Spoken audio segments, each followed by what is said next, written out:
siguro mauna kasi umiiyak na naman ako. Grabe, we ended up mga 4 a.m. Ay, sige, sorry, joking.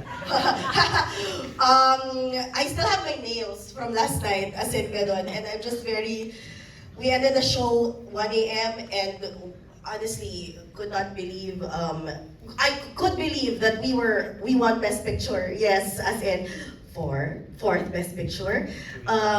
Yes, we're still very, I feel very grateful pa rin sa MMFF for also seeing this film and giving it its flowers, and also again, very, very grateful, especially to Direk Pepe and to our producer also, Miss Madonna, because they really took a risk, you guys, and talagang pinaglaban nila yung movie musical na ito na napanood ninyo.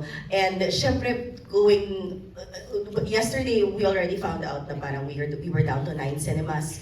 And so that was kind of, medyo heartbreaking naman yun. Sana mas marami pa, sana manalo kami, sana mabigyan kami ng awards para marami pang manood. And so we also want to encourage you guys to please share and spread the word para madagdagan ng cinemas, para more people can see this film.